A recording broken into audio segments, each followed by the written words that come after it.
Hey guys, it's Ann, and today we have two Patties for our viewer home tours.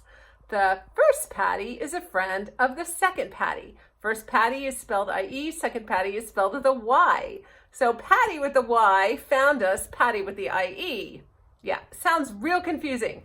Bottom line, Pattie with the IE has a very cute primitive farmhouse that she is showing us. So pay special attention to the farmhouse sink in that one room. It's all wood with a farmhouse sink. You're gonna love it. And there's another room that has a metal ceiling and metal coming down the wall, nice rusty corrugated metal. Gorgeous. You're also gonna love the white shiplap, some of the yellow paint, and the black and white checks. So very, very cute.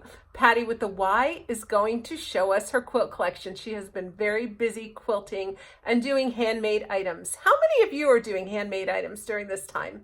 Maybe we should do a video just of handmade items. So if you want to send us your handmade items, please do send them to Ann Clay Home Decor Tips on Facebook Messenger, and I'll put together a item video of handmade items that you guys have been working on. I hope you're all staying well, staying home, staying healthy. I love you. Enjoy the show.